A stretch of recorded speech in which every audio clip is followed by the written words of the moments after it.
इस सरकार की सबसे महत्वपूर्ण योजना अटल आवासीय विद्यालय है, जो श्रमिकों के बच्चों के लिए संचालित है। उत्तर प्रदेश में 18 मंडल में 18 विद्यालय है। ये हमारे बस्ती मंडल के जो बच्चे हैं, अटल आवासीय विद्यालय का कल रात को रिजल्ट आया है। और हर साल की तरह विगत वर्ष भी हम यूपी टॉप थे, हमारा विद्यालय दोनों, प्राथमिक वाला भी और जूनियर भी। तो दोनों मिलाकर इस बार भी हम यूपी टॉप हैं। हमारे 26 बच्चे कक्षा 6 में और 17 बच्चे कक्षा 9 के लिए प्रवेश परीक्षा पास किए हैं। इसी के लिए हम अपने सभी बच्चों को और अपने अध्यापक गण को माला फूल पहना करके, उनको मिठाई खिला करके उनको शुभकामना और बधाई दे रहे हैं। सूरज जी, पूरे प्रदेश में देखा जाए तो या मंडल में देखा जाए तो कुल कितने बच्चों को प्रवेश परीक्षा में शामिल होना था और कितने बच्चों का नाम एडमिशन होगा?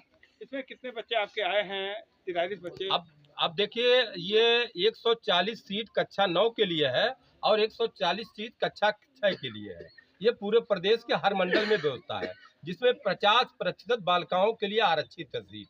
और उसमें 280 सीटों में, माने 9 और 6 के दोनों मिलाकर 280 सीट में हमारे 43 बच्चे जो सफलता हासिल किए हैं। और सबसे खुशी की बात है, जो मंडल टॉप इसके पहले भी एक प्रतिभा चौरसिया ने किया था कक्षा 6 के लिए, अब की साल भी वो सौगात हमें कक्षा 9 के लिए मिला। हमारा ये प्रिंस है, ये गुप्ता जी का लड़का है, वीरेंद्र गुप्ता जी, तेली जात के गरीब जात के बेचारे हैं, मजदूरी करते हैं। उनका लड़का अब की बार प्रथम आया है, पूरे मंडल टॉप किया है। ये गौरव का विषय है, हमारे लिए बहुत खुशी की बात है। और हमारे जो नीरज यादव जी हैं और अध्यापक में, और बलवीर सर जी हैं, और जितने भी हमारे अध्यापक हैं, सब लोगों की और बच्चों की जिद और जुनून की देन है कि जो हर परीक्षाओं में अटल आवासीय ही नहीं, आने वाला जो आपका नवोदय विद्यालय है उसमें भी हम यूपी टॉप रहे, 2 बार यूपी टॉप रहे। मुझे अपने बच्चों पर और अपने अध्यापकों के और गार्जियनों की जिद और जुनून पर पूर्ण विश्वास है कि फिर अब की बार हम यूपी टॉप रहेंगे। 18 से 20 बच्चे कतई हमारा सिलेक्शन होंगे। अभी विगत दिनों में विद्या ज्ञान का परीक्षा हुआ, जो पूरे देश में 2 विद्यालय है।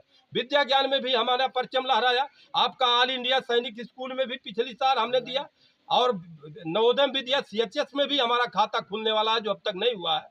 हम पूरी तरह से, हमारे बच्चे पूरी तरह से, हमारे पूरे अध्यापक और बच्चे, हम लोगों का एक ही लक्ष्य है। हम लोग कपड़ा लत्ता ड्रेस और डेकोरेशन पर कोई ध्यान नहीं देते हैं, बल्कि लक्ष्य को कैसे प्राप्त किया जाए, मछली की आंख पर निशाना कैसे लगेगा, यह हमारे बच्चे की जिद और जुनून और उसकी निगाहें वहाँ है, हमारे गार्जियनों की निगाहें हैं, और हमारे अध्यापकों की जो लक्ष्य है, जो रात में भी सपने अपने बच्चे की सफलता के बारे में देखते हैं, उसी की देन है कि आज सारे क्षेत्र में, ग्रामीण क्षेत्र में, सबसे पिछड़े हुए क्षेत्र में, जो मेरा सपना था कि मेरे क्षेत्र में जो शैक्षिक कमजोरी था, शिक्षा के मामले में बहुत हम कमजोर थे, उसको हम मजबूत करने में लगे हुए हैं। इस तरह से 97 बच्चे हमारे नवोदय में गए अब तक, और 61 बच्चे पहले हुए, 43 बच्चे आज हो गए। इसको हम बहुत आगे ले जाना चाहते हैं।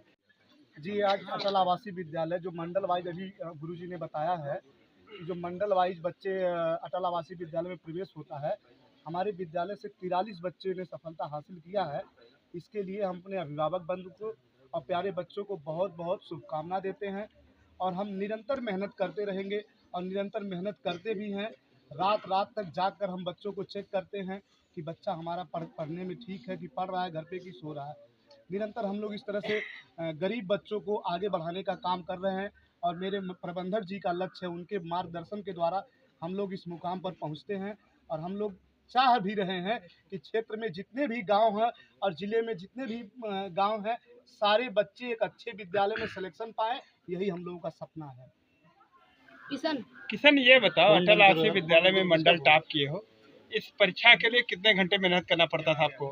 2 घंटे सुबह में पढ़ते थे और शाम में 2 घंटे पढ़ते थे। स्कूल में क्या पढ़ाई के साथ अलग से भी कोई कोर्स कराया जाता है आप लोगों को इस तैयारियों के लिए? हम बात करते हैं कितने घंटे वो तैयारी कराई जाती है? डेली कराई जाती है या डेली क्या पढ़ाया जाता है उसमें? 4 सब्जेक्ट होता था, चारों सब्जेक्ट पढ़ाया जाता था। कौन कौन से सब्जेक्ट? साइंस, मैथ, इंग्लिश और हिंदी। हिंदी।